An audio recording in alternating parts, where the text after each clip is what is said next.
¿Es frecuente que su hijo o hija se olvide de las cosas que debe hacer?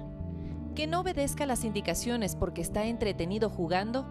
¿Que en repetidas ocasiones traiga notas por su comportamiento en la escuela y saque malas calificaciones argumentando que no le alcanzó el tiempo que le dio su profesora? Los expertos contemporáneos agrupan todos estos comportamientos en un trastorno, la hiperactividad con déficit de atención. Viene de una familia también que es bastante curiosa, que le gusta leer, que le gusta investigar, que le gusta hacer esto. Entonces él tiene por ahí. Pero también es bastante impulsivo, también es bastante, que es bastante mandón a veces, es bastante desafiante. Al niño hay que enseñar a que se calme, a que se tranquilice, ¿ya? Entonces, si yo tengo un niño de 5 años que es hiperactivo, tengo que averiguar bastante sobre cómo fueron sus primeros años de vida.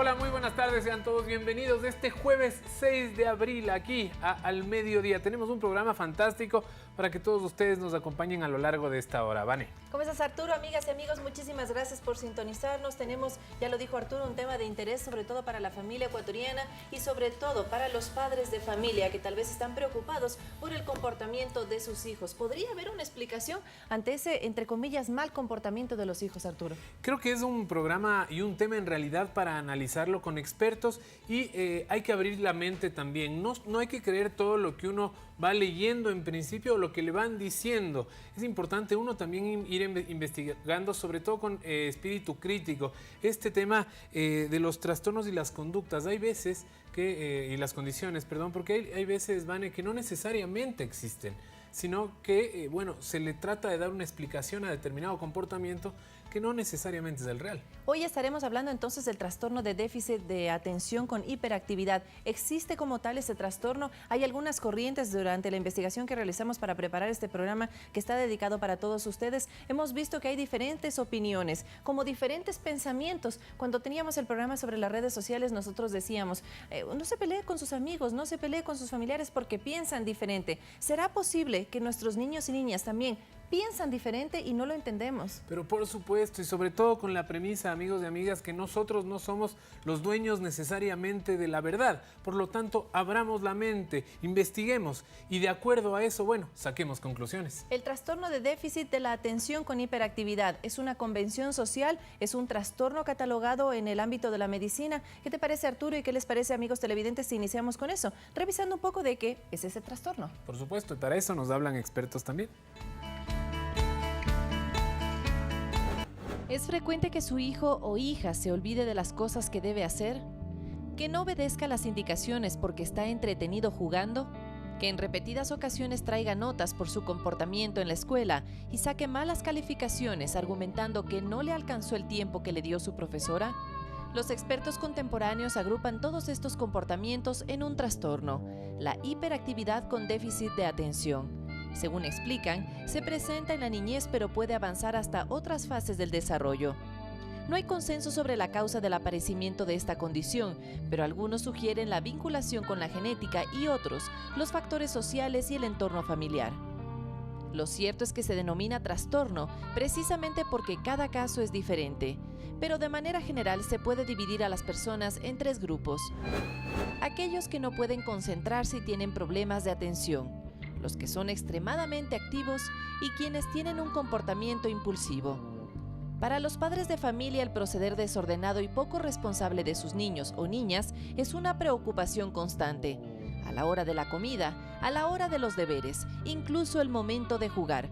Y es que en cualquier actividad, los pequeños tienden a aburrirse. ¿Y qué pasa en la escuela? Para las maestras también es un problema. En las aulas, estos niños no pueden permanecer durante toda la hora sentados en su sitio.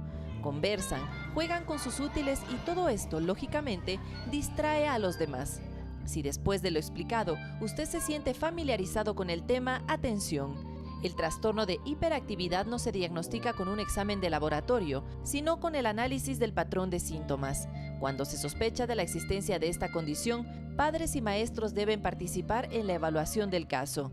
Sin embargo, no todos concuerdan con esta corriente psicológica. Joseph Nobel Freud, psicoanalista infantil español y sobrino nieto de Sigmund Freud, sostiene que el trastorno no existe, sino que realmente es un invento de esta sociedad de la inmediatez en la que vivimos y que nos lleva a la hipermedicalización de los niños que son más movidos.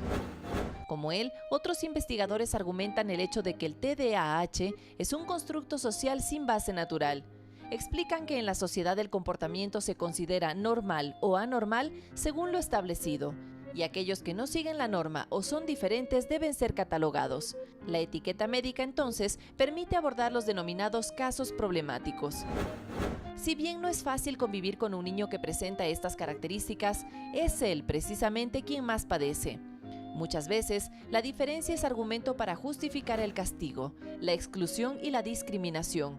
Hoy al mediodía despejaremos la duda de si existe o no el trastorno de la hiperactividad y qué hacer en estas situaciones.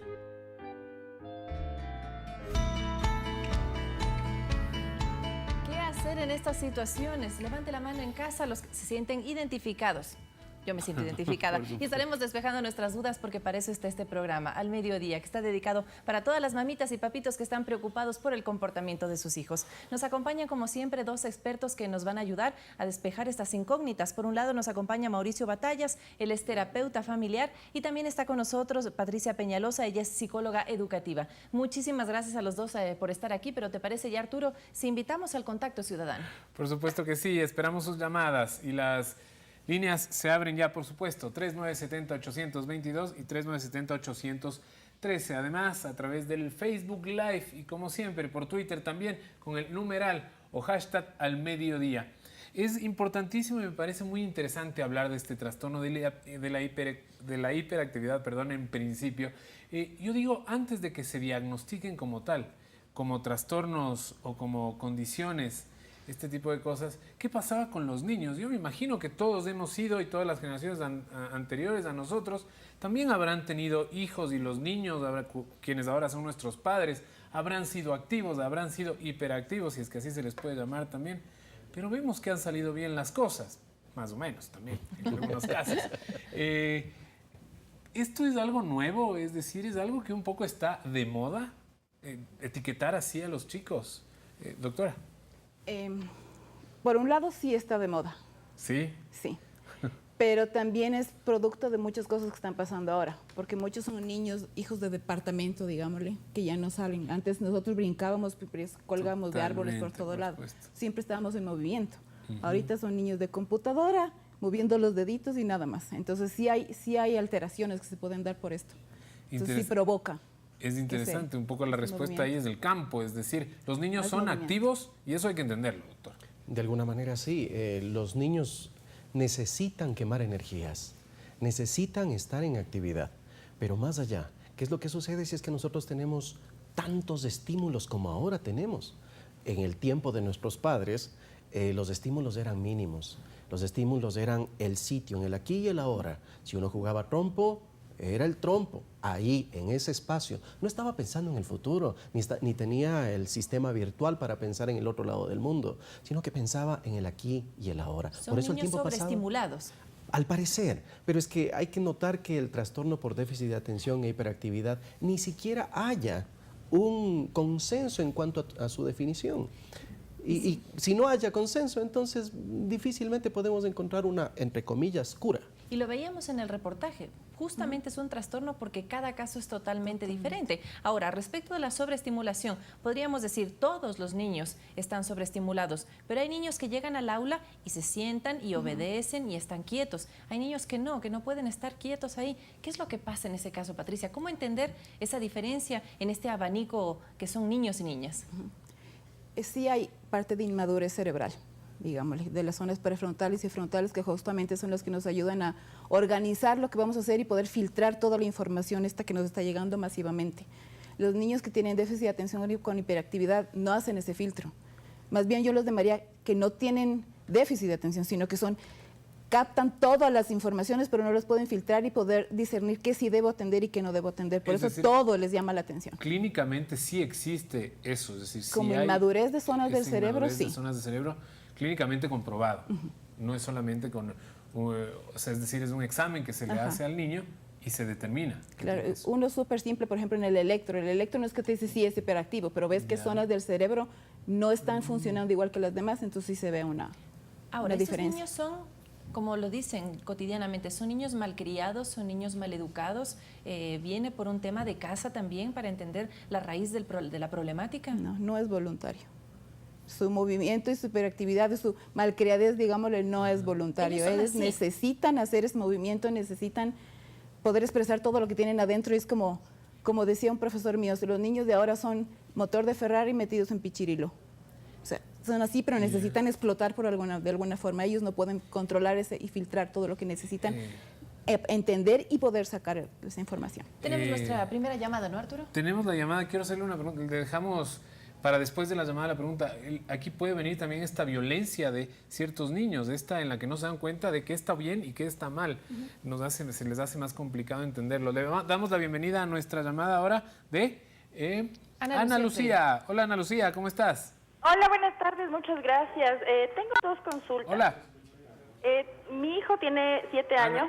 La primera vez que me han pedido hacerlo a lo largo de 7 años. Ana Lucía, perdóname, es que recién te vamos a escuchar. ¿Nos puedes repetir la pregunta, por favor? Ya. Ahí, perfecto. Tengo 2 consultas. La primera es, mi hijo tiene 7 años y en 3 ocasiones me han pedido hacerle diagnósticos de TDAH porque las psicólogas de 3 colegios distintos han visto que él tiene una conducta hiperactiva. Pero en las 3 ocasiones, desde los 3 años y medio hasta acá, ninguno de los psicólogos me han sabido decir si tiene o no un TDAH, y el neuropediatra que lo revisó también me dijo que ese es un tipo de trastorno que se puede diagnosticar después de los 5 o 6 años. Entonces hasta ahora yo no sé si tiene o no tiene. Pero la consulta además es cómo saber como mamá si es que la profesora está en lo correcto de saber si es que él tiene una conducta hiperactiva más que el resto, o si es solamente un hecho de que las maestras actualmente o los maestros no tienen como que la suficiente capacidad para llamar la atención del niño y que el niño esté atento a la clase todo el tiempo. Interesante, Ana Lucía, muchísimas gracias. Doctor, empecemos con usted. De hecho, en muchas ocasiones, fíjense nuevamente lo disperso de los conceptos. Por un lado le dicen que tiene hiperactividad y que le hagan los exámenes, pero el docente no entrega pruebas de que específicamente incumplió o tuvo una conducta que es por sobre los demás como tal. Pero más allá, decíamos que teníamos problemas en la zona prefrontal, donde tenemos el control de todos los procesos conductuales.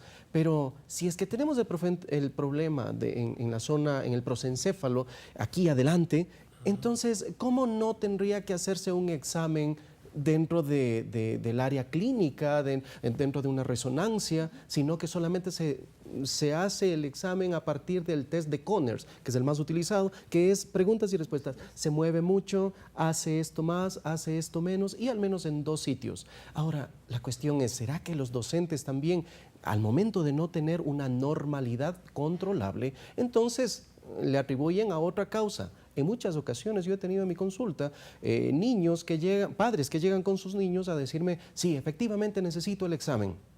Pero es que es una cuestión solamente de visión, tiene que, digamos, de observación, tiene que comportarse de esa manera en todos, al menos en 2 sitios específicamente. Y en mi consulta están sentaditos los niños, y pasa 1 hora de consulta y el niño sentadito, máximo, ¿quieres dibujar? Y dibujan.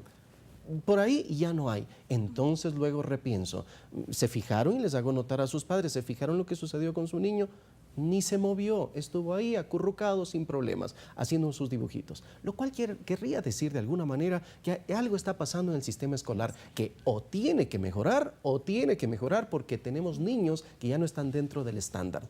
Y al no estar dentro del estándar, entonces desafían esa autoridad existente o preexistente y entonces los docentes mandan hay que medicarlo. Patricia, vamos a eso justamente. Es un problema, ya para las mamás, por sobre todo debe ser una complicación en casa que los niños sean hiperactivos, pero para la maestra en el aula es muy complicado, es un problema para ellas no saber cómo atender a ese niño en concreto, que le hace que le distraigan a los otros 30. Sí, es un problema. Y a veces no solo hay uno en el aula, pueden haber 2 o 3 de diferentes tipos de dificultad en el aula, ¿no? Entonces sí se convierte en un problema. Pero el problema también es la dispedagogía. Ella tiene que tener las bases y los recursos para poder llamar la atención de este niño y motivarlo y poderlo mantener concentrado en una tarea. ¿Eso se explica en las aulas? ¿Eso es parte de la formación del docente? Debería ser. Pero no es así. No siempre es. Quedó esta pregunta flotando y es un poco si es que los niños que tienen este tipo de trastornos ya son diagnosticados como tal, tienen también problemas en el percibir el bien, en el distinguir el bien del mal. Hay veces que podrían ser más violentos sin necesariamente tener la intención de hacerlo. Aunque el bien y el mal también es una convención social, ¿no? También es una convención social. Es interesantísimo porque habría que investigar caso por caso. ¿Qué pasa? Yo creo que más que el poder discernir del bien y el mal, es que no miden sus fuerzas tampoco, ni miden hasta dónde puedo irme, hasta dónde no. O sea, simplemente se me paré en la silla, quiero saltar y salto. Porque son impulsivos muchos de ellos. Pero no es porque sean agresivos realmente. O malos. O malos. Pero pasa y es peligroso. O sea, es decir, es peligroso también para los chicos que los rodean, para ellos mismos. No sé qué podemos hacer quizás ahí. solamente por retomar esto, y digamos que sí sea posible que efectivamente sean impulsivos, porque sí es una característica de la hiperactividad. ¿Pero habrá que medicarles por eso? Ya vamos a llegar justamente entonces, sí, posiblemente sí tengan impulsividad, posiblemente sí tengan un mayor riesgo, sean más lanzados en todos los procesos que viven. Pero más allá, la cuestión es qué hacer con esos niños. Recordemos a Phelps, me parece, el nadador. Un niño diagnosticado con hiperactividad que dedicó toda esa energía a romper todos los récords olímpicos. Justamente, entonces, ya vamos a eso. ¿Cómo se está manejando actualmente a este tipo de niños que incluyen justamente los fármacos y cómo podemos también desarrollar las potencialidades que deben tener? Lógicamente, si hay un desborde de energía, deben tener muchas cosas positivas que también pueden hacer estos niños y niñas. Vamos a saludar en ese momento a Pablo, que nos llama desde Quito. Pablo, le escuchamos. Buenas tardes. Aló, muy buenas tardes. Quisiera hacer una consulta al doctor. Yo, en la escuela de mi hija, en Laura específicamente, hay un niño que es muy hiperactivo, o sea, como tiene 8 años. ¿Qué tan factible o qué tan recomendable es que los niños de esa edad les manden unas pastillas para bajar su hiperactividad o la inquietud, o lo que es que los niños son muy inquietos? Entonces, no sé si es muy recomendable o por qué se da ese tipo de medicamentos de los niños tan pequeños. Esa es mi consulta, gracias. Gracias, Pablo. Sí, llegamos justamente a eso. Esperamos que Pablo siga atento al desarrollo de este programa para ir abordándolo según las aristas. Patricia, ¿cómo es el abordaje actualmente de los niños que están ya catalogados dentro de un síndrome de hiperactividad? No hay diferentes posturas, ¿no? La que más me voy yo justamente es a la del movimiento. Enseñarle a los niños a inhibirse ellos mismos a través de ejercicios, a través de juego. ¿Por qué? Porque si estamos viendo que es inmadurez cerebral en algunas zonas, con algunos ejercicios motores por ejemplo, el juego de las estatuas es buenísimo, porque tengo que inhibir el movimiento que me dice pare. Y eso lo está viviendo con su cuerpo, no solamente en una hoja pare, haga una cruz pare, o sea, no hay movimiento ahí. Yeah. El momento que se enlaza el aprendizaje con el movimiento, el aprendizaje es más perdurable y obviamente las zonas cerebrales van madurando. Eso lo vemos desde la psicomotricidad. Para quienes lo están viendo en este momento y les pareció una buena idea esa, ¿qué otro tipo de recomendaciones de estas prácticas les podemos decir para que hagan en casa y ellos también vayan empezando a entenderle a este mundo, ¿no? Este padecimiento de sus hijos? A ver, hay una cuestión que se está utilizando mucho ahora y principalmente en el campo empresarial, pero que funciona muy bien en el ámbito familiar, que es el mindfulness. El mindfulness es atención plena. La atención plena es, John Kabat-Zinn, que es el que ha propagado en Occidente el mindfulness, es ponerme mi atención aquí, es decir, en el aquí y el ahora, volver hacia las experiencias orientales y lo han traído hacia el occidente. Yeah. Con niños, yo he experimentado esto, niños que efectivamente tienen unas hiperconexiones, por llamarlo así, cerebrales y que están inquietos. Yo he utilizado mucho el mindfulness. con sus padres también. Porque ¿En qué consiste este en mindfulness? estar quieto en el aquí y el ahora y ¿Una recibir especie de todo lo que meditación? tengo. Algo parecido, pero no lo llamemos así porque entonces nos vamos hacia el oriente. Pero el mindfulness lo que hace es en Occidente quedarnos quietos y sentir nuestra vida, sentir nuestra respiración, porque la respiración, si solamente nosotros hacemos en este instante una prueba de 1 minuto de respiración, vamos a darnos cuenta que en alguna medida aquí estamos con ansiedad, porque hay que mantener un ritmo de respiración. Y cuando no mantenemos ese ritmo de respiración, entonces todo nuestro cuerpo empieza a sentir esa ansiedad. ¿Y cómo Los hacer niños que el con niño mindfulness siga funciona esa, muy bien. justamente, cómo hacer que el niño siga esa dinámica si le estamos diciendo quédate quieto un rato y callado? Exactamente, ahí es donde entra todo el proceso, porque el niño primero necesita creer en la persona que le está diciendo, que esa persona tiene autoridad y que más allá, que esa persona le cree al niño. Entonces, a partir de eso, en la posición que yo he tenido muy buenas experiencias, niños de 7 años sentados y, ok, quédate quieto, pero es que ya no puedo. Y les pongo el tiempo, es muy importante, los niños necesitan, son muy concretos con el tiempo. Entonces, de aquí a acá, cuando suene, ahora con los teléfonos, cuando suene esto... Y nos les vamos a hacemos como una quedar especie de quietos. desafío también, ¿no? Y es Ellos un lo desafío entiendan porque así se quedan y pueden luego más. cuando terminan 3 minutos dicen, ya pasó. Y entonces empiezan a entender que estar quietos también es bueno. Buenísimo, y me gusta de esa parte la participación de la familia, porque es una dinámica en la que tenemos que participar a través del ejemplo. Si él nos ve que nos damos un momento para estar quietos, relajados y que nos importa lo La que él está pausa. sintiendo, entonces es buenísimo. Ya vamos a llegar al punto en el que son necesarios los fármacos, son importantes estas pastillas para bajarles la actividad a nuestros niños. Estaremos dialogando con eso en un momento más porque tenemos que hacer una primera pausa aquí al mediodía.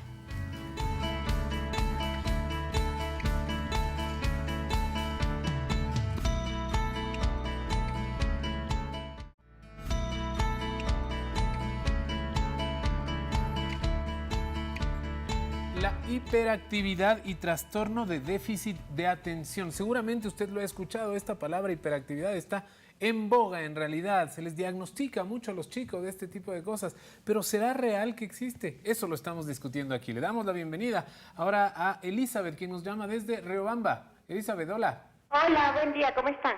Muy bien, gracias. Adelante. Tengo una consulta.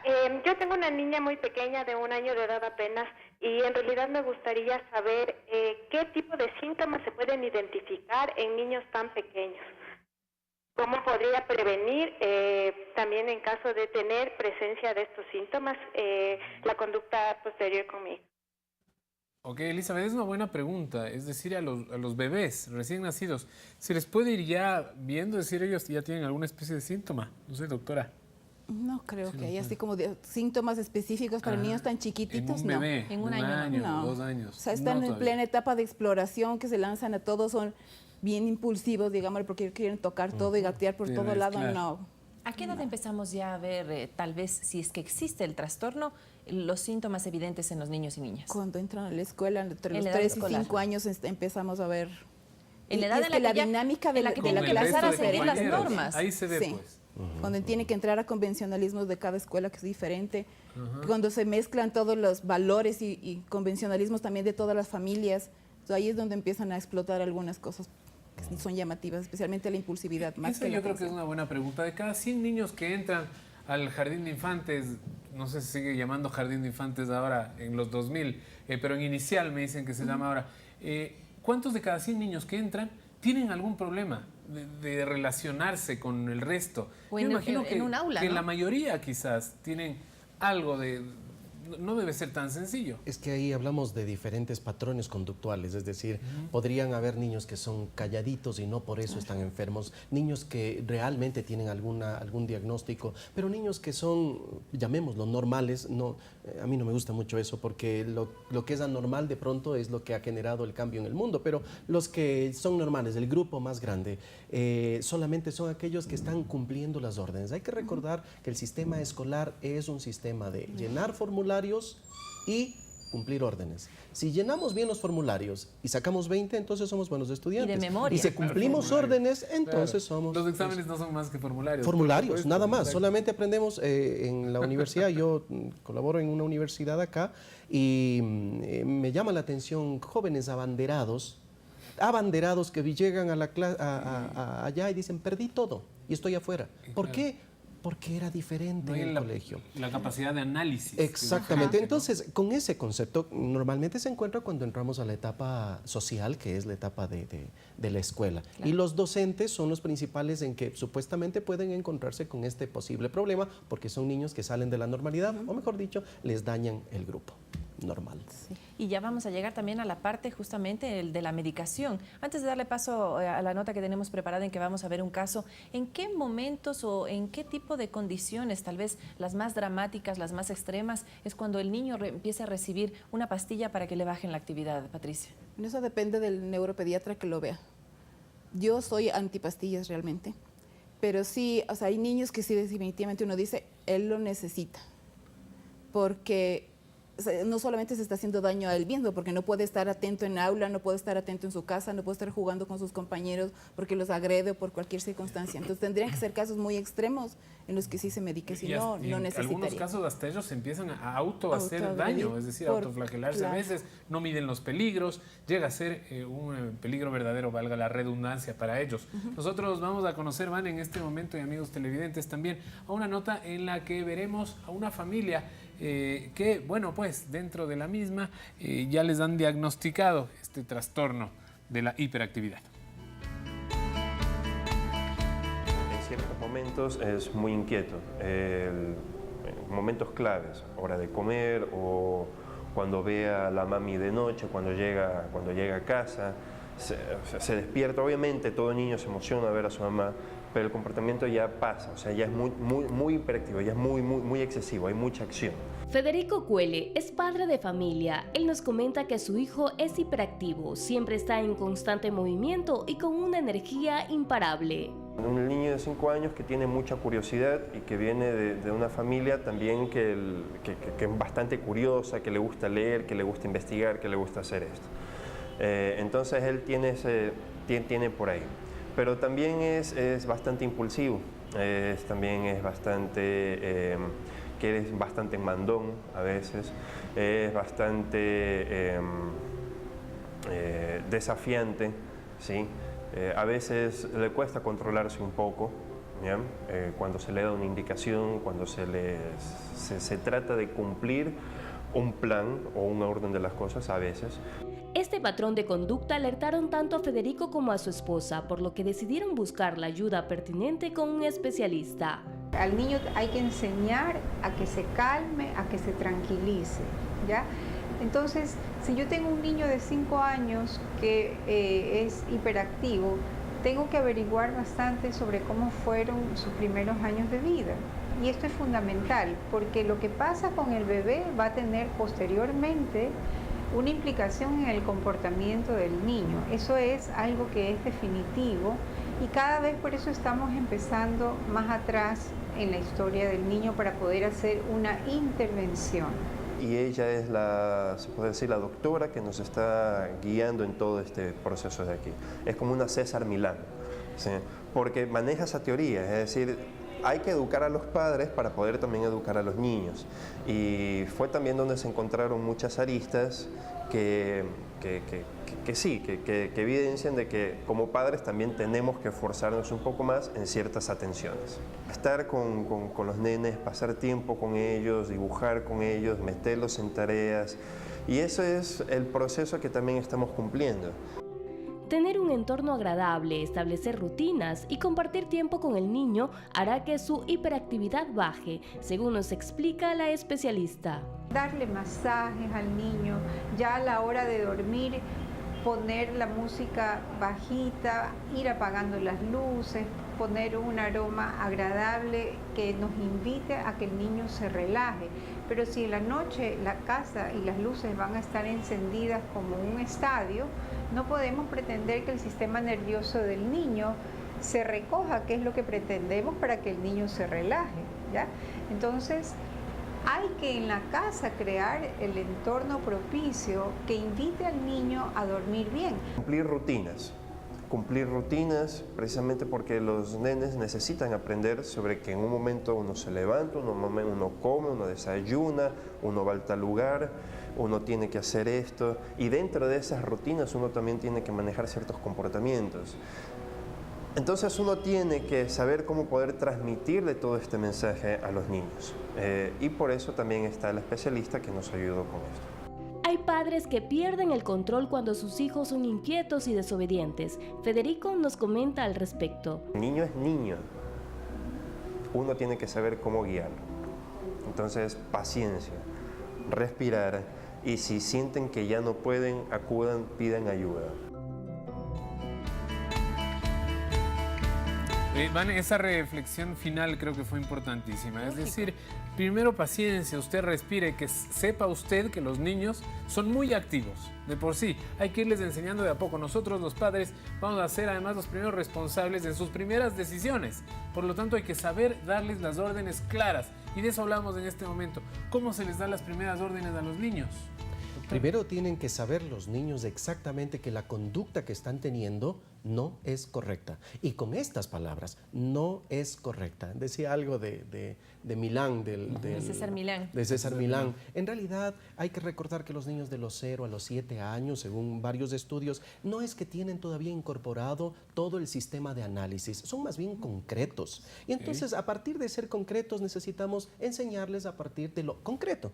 Haz esto, ven, siéntate aquí, hagamos esto no es correcto, esto lo desapruebo. Pero si nos ponemos con explicaciones, que a veces escucho a las madres especialmente que dicen, es que yo hablo con él, no va a pasar nada, no hay forma, todavía no comprende completamente. De pronto sabe las palabras porque las asimila, esto es así, pero no es que comprende para hacer un análisis y luego funcionar a partir del análisis. Entonces es necesario ser concretos. Luego, a partir de los 9, los 12 años, ya tendremos que el niño empieza a desarrollar todo su sistema de análisis, y luego tendremos la adolescencia donde ya podremos negociar. Pero por lo menos en las primeras etapas de la vida hay que recordar que son concretos, y las órdenes o la funcionalidad tiene que ser concreta. Una cosita nada más. Claro que sí. Los niños son el síntoma de sus padres. Entonces, si quieren llevarle al psicólogo a un niño, por favor, no le lleven al psicólogo a un niño. Vaya usted. Vaya usted, vayan los padres. De hecho, en la consulta lo que suelo decir es, si me traen a un niño por cualquier caso, les digo, yo no atiendo si no es con los padres. Entonces los padres se involucran y empiezan a asistir, cambian su rol familiar sistémico y el niño enseguida empieza a funcionar. Veíamos cosas que podemos hacer de manera concreta, ya dimos algunos ejemplos, pero Patricia, ¿cómo captar la atención del niño, por ejemplo, el momento de hacer los deberes en casa? Primero, tiene que aprender a hacer primero las cosas difíciles. ¿Por qué? Porque en el momento que se concentra, la concentración va a ese rato. Entonces, si hago primero, por ejemplo, matemáticas, que es lo que más les cuesta porque son más ejercicios, es más larga, ese momento tiene una concentración dirigida y sostenida hacia la tarea que está haciendo. Después, toma agua, camina un ratito, nada de ver televisión ni jueguitos hace rato, sino enseguida, 2, 3 minutos, ahora vamos a hacer la segunda tarea, si es que tiene más. Y al último la que sea más fácil, porque generalmente dejan al final la más difícil, es cuando ya estoy cansado, ya no quiero atender nada. Hay que ser flexibles entonces, ¿no? A los tiempos de ellos también. Dicen, bueno, no te levantes, hasta que no terminamos no te levantes, pero eso tal vez con un niño, hay que ir en términos generales, normal, entre comillas, pero él tiene sus propios tiempos. Sí, y hay que ir ajustándolos, obviamente, a que cada vez sea más extenso el tiempo de focalizar en la tarea. Pero al principio no es imposible, voy a decirte que es 1 hora sentado haciendo deberes, no lo va a lograr. Doctor, ¿cuál es el futuro de un niño diagnosticado con hiperactividad? Con hiperactividad, hay que recordar que trastorno por déficit de atención es la definición completa. Perfecto. Trastorno por déficit de atención con o sin hiperactividad. Perfecto. Es decir, eso hay que tenerlo muy claro. Si es que es con hiperactividad, se dan casos a los 16 años que se puede diagnosticar. Ya podríamos tener trastorno negativista desafiante a los 16 años, que ya empieza un problema. Podríamos tener trastornos conductuales de agresividad como tal. Podríamos tener jóvenes que definitivamente no se adaptan a su sociedad o capacidades volitivas disminuidas, es decir, no puedo, empiezo esto pero ya no quiero y me aburro, empiezo esta otra cuestión y ya no quiero y me aburro. Es como decía la doctora, no tiene una funcionalidad de atención sostenida, y esto es lo que hay que promover, atención sostenida. Ahora, cuando son adolescentes, que algunas veces algunos autores consideran que la adolescencia es la segunda infancia, el segundo momento en que entran en una infancia, es un poco más complicado porque este nuevo infante tiene cuerpo de hombre o de señorita, y ahí ya la cuestión se torna más difícil. Es verdad. Le damos la bienvenida ahora a Carlos Torres, quien nos llama desde Ibarra. Carlos, bienvenido. Hola. Buenas tardes, muchas gracias y felicitaciones por el programa. Adelante. Tengo una consulta, básicamente sería para los dos especialistas. Si un niño, o en este caso mi hijo, se le diagnostica desde pequeño que tiene el llamado déficit de atención o hiperactividad y no es tratado adecuadamente, él de pronto cuando ya esté en adolescencia, en adultez, esto podría generar algún tipo de problema tanto en los estudios, por ejemplo, ya en colegio, en la universidad o incluso en el trabajo. ¿Podría generar esto algún tipo de inconveniente? Gracias, Carlos. Sigue en nuestra compañía. Doctora, ¿qué le podemos decir a Carlos? El niño necesita aprender la perseverancia, necesita aprender a manejar sus tiempos, necesita aprender a focalizar la energía, todo.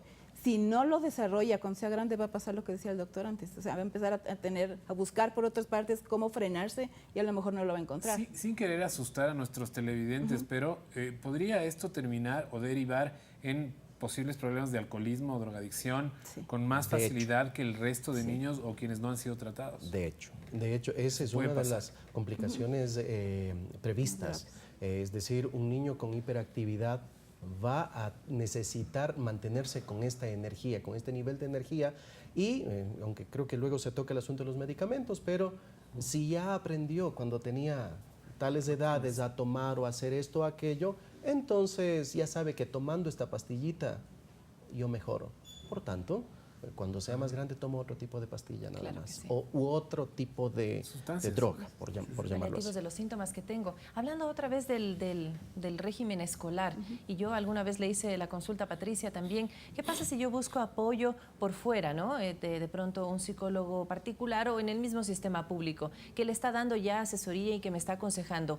¿Ese psicólogo puede tener algún tipo de contacto con la profesora que le lleva en el sistema educativo las notas y las calificaciones a mi hijo? ¿Podría haber esta vinculación como para sumar esfuerzos, Patricia? Es absolutamente necesario que haya esto.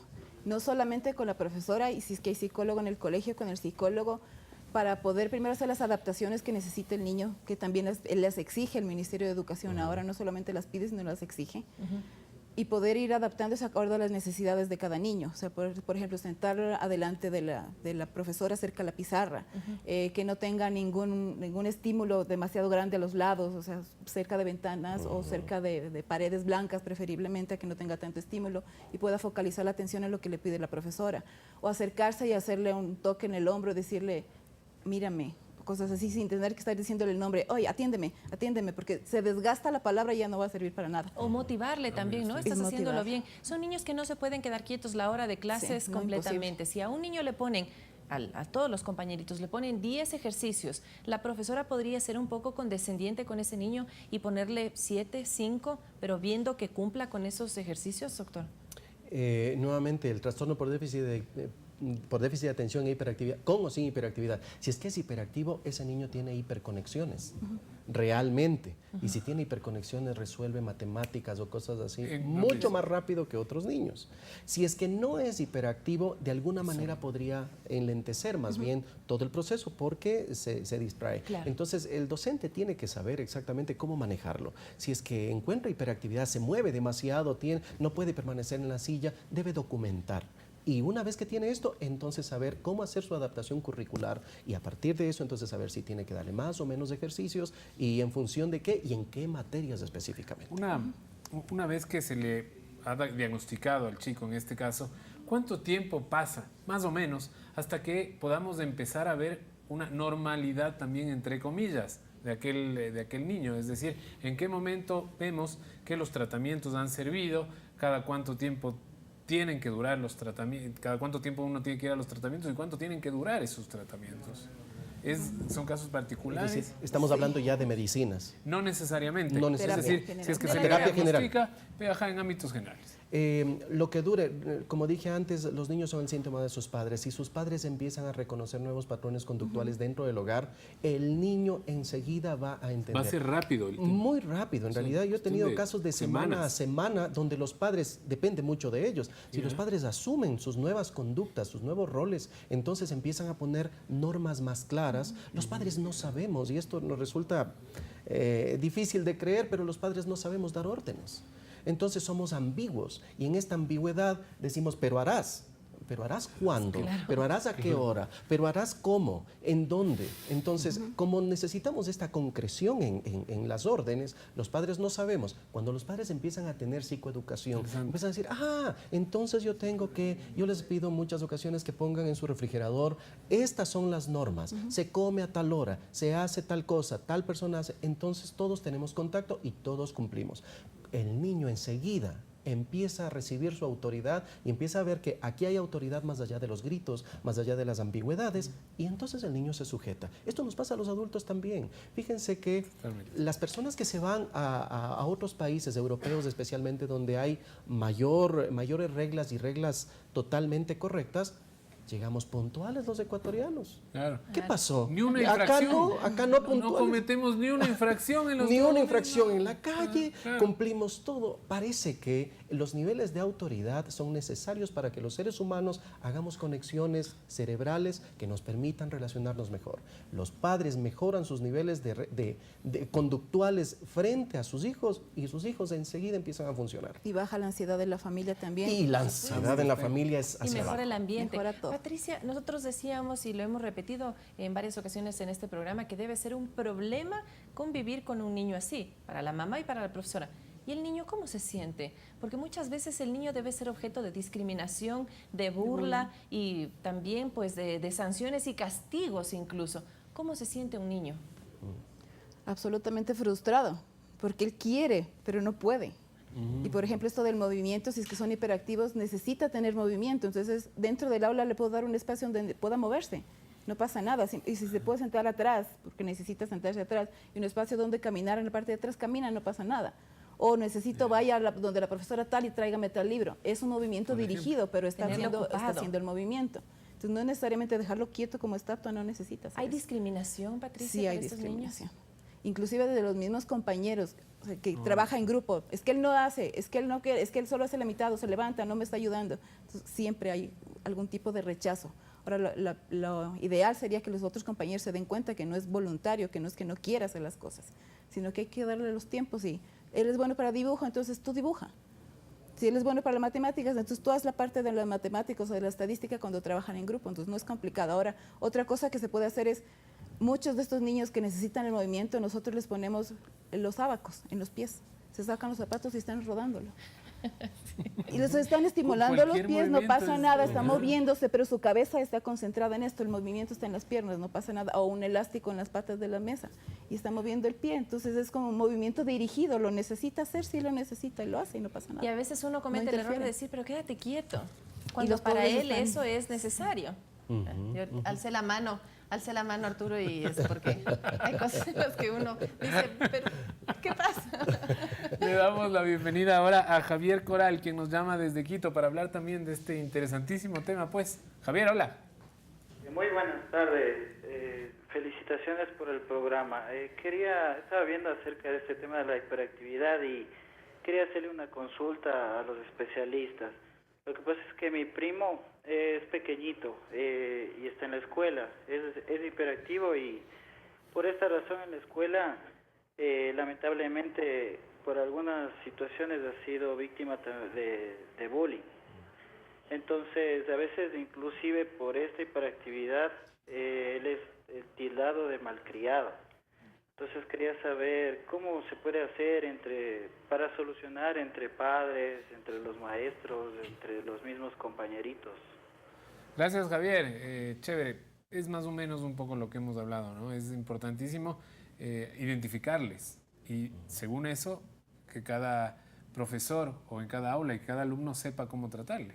Y Javier dice otra cosa muy importante, Arturo, perdón que te interrumpa, y es el tema de la coordinación entre padres de familia. Porque puede pasar que los niños tienen su conflicto, pero si entre los padres de familia podemos comunicarnos, mire, sabe que mi hijo tiene esta situación, ayúdeme, converse con su hijo y oriéntele. Podría ser también una alternativa, un recurso válido. He visto de la experiencia con padres de familia armando chats de WhatsApp, Claro. donde se insultan todos, porque mi hijo es una maravilla y su hijo es el que le ha causado el problema. Entonces, 76% de heredabilidad del síndrome de TDAH con hiperactividad o sin hiperactividad, 76%. Es decir, si uno de los padres tiene alguno de estos síntomas o ha padecido una diagnosis o diagnosticado o no, ha tenido esto, 76%, 5 veces más un niño, que un niño que no ha tenido padres así. Entonces, ahora unámonos a este grupo de WhatsApp de padres que también tienen de alguna manera este tipo de comportamientos porque proviene de la familia. Entonces, cuando le dicen, compórtese, mírele a su niño, que he visto muchos insultos de padres de familia a otros diciéndoles, bueno, es que su hijo le ha provocado y mi hijo no estaba haciendo nada, siempre su hijo es. Eso es complejo. Y es sumamente complejo, por esa razón es que tenemos que volver nuevamente al núcleo de la sociedad, que es la familia, y la familia tiene que nuevamente volcarse en aprender conductas, aprender formas de tratar, aprender formas de llevarse con los otros, y los niños enseguida lo van a aprender. Perfecto, momento de hacer una pausa, pero Arturo, luego viene ese segmento que a todos nos gusta. Por supuesto que sí, se dice que después de la pausa venimos para nuestro último bloque. No se mueva.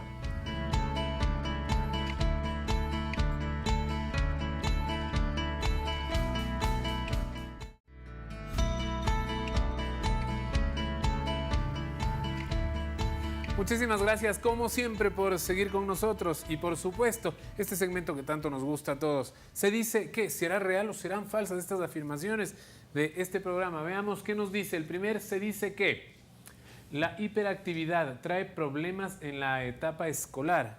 Doctora. Sí, si no lo llega a controlar y si no logra focalizar el movimiento hacia el aprendizaje. Ahí habría problema. Hacer esto puede ser bastante complejo, pero si se logra en cambio controlar... No hay problema. Porque la parte cognitiva realmente, es su cociente intelectual, digámosle, no está afectado. Entonces no tendría problemas para aprender, solamente para controlar el movimiento para aprender. Perfecto. Vamos con nuestro segundo. Se dice que el deporte ayuda a los niños hiperactivos. Por supuesto, porque el deporte ayuda a desfogar todas estas vivencias que están teniendo internamente. Recordemos, hay campeones mundiales que son hiperactivos, ¿no? El caso de Phelps, del nadador. Michael Phelps, que ha roto tantos todos, el mejor deportista de todos los tiempos. Así es. Pero recordemos también esa etapa oscura que tuvo después, ¿no? Pero eso es parte de la hiperactividad. Es parte, es una posibilidad, es un factor de riesgo dentro de la hiperactividad. Pero si es que tiene buena educación familiar, si sus padres mantienen los parámetros correctos, va a volver a romper récords. Un hiperactivo no es ni más ni menos inteligente que el resto. No, tampoco es así. No se relaciona. No se relaciona. Vamos con el otro. Se dice que un niño hiperactivo es sinónimo de un niño malcriado. Absolutamente no. Es un niño mal guiado, puede ser. En la escuela, en la casa también podría ser. Pero malcriado no. Muy bien, es voluntario. Clarísimo. Mal guiado. Nosotros los padres debemos ser siempre los primeros responsables. Vamos al cuarto. Se dice que la hiperactividad mal direccionada traerá problemas en la etapa adulta. Absolutamente. Absolutamente que sí. Es necesario que los padres, la familia, los niños, todos los involucrados dentro de la educación del niño se preparen y empiecen a tener psicoeducación para aprender cómo lidiar con estos nuevos problemas. Ya no hablemos de que el niño, sino estas nuevas circunstancias sociales, no les llamemos problemas siquiera, sino circunstancias sociales nuevas para las que tenemos que prepararnos. No es una cuestión de es malcriado, no es malcriado, va a ser malo, va a ser bueno en la adultez. No lo sabemos, pero sí hay un patrón conductual que nos está llevando por algún camino social. Hay que aprender, los adultos necesitamos aprender eso nada más. Tenemos aproximadamente 5 minutos de programa. Creo que a manera de conclusiones podríamos resaltar esto, ¿no? Las potencialidades que puede tener un niño hiperactivo. Ya dijimos, por ejemplo, la natación, el deporte. Patricia, ¿qué otro tipo de cosas puede hacer un niño hiperactivo y que podríamos sacarle provecho toda esa energía desbordante que tiene? Bueno, primerito sí, deportes, absolutamente. Puede ser, muchos son músicos, les gusta mucho, batería especialmente, genial. Claro, pues para desfogar. Todo rapidísimo, así que de ley les gusta mucha música. En arte, en pintura también son muy buenos, esto también les ayuda a controlar y a poder expresar todo lo que no pueden sacar. Entonces, generalmente son bastante hacia el lado del arte, todos estos tipos de chicos. Pueden ser orientados hacia allá. Sí. Yo quería, antes de terminar, también hablar un poco del tema de las medicinas que se pueden mandar a quienes han sido diagnosticados. Que se pueden recetar. Doctor, ¿cómo es esto? Es decir, ahora hay una palabra que me gustó mucho que salió en el reportaje de Vanessa, yo la anoté. Hipermedicalización. Hipermedicalización.